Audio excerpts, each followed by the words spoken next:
Gavana wa kaunti ya Trans Nzoia George Natembeya ameachiliwa kwa dhamana ya shilingi milioni 1 huku akiwa na nafasi ya kulipa dhamana mbadala ya shilingi 500,000 kufuatia mashtaka ya ufisadi yanayomkabili.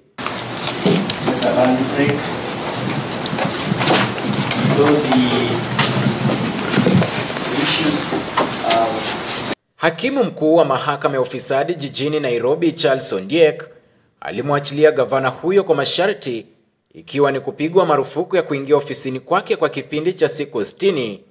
Pia alipigwa marufuku ya kusafiri nje ya nchi bila idhini rasmi ya mahakama na kumtaka ajiepushe kabisa kujadili kesi hiyo hadharani. Awali gavana Natembeya alifikishwa mahakamani na kusomewa mashtaka 3 ya ufisadi, yakiwemo madai ya kunufaika na mali ya umma kwa kutumia nafasi yake kinyume na sheria.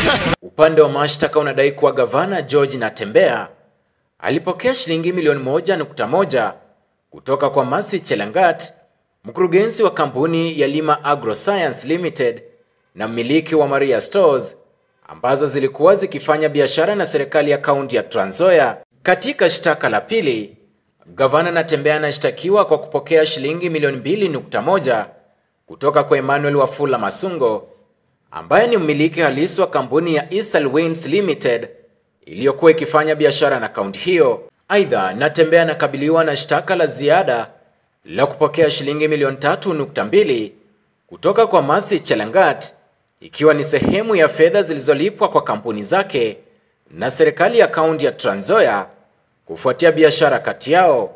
Gavana Natembeya alikana mashtaka yote alipofikishwa mahakamani. Nikiripotia mtazamo wa Dira Runinga ya Tandao, jina langu ni Felix Wanjala.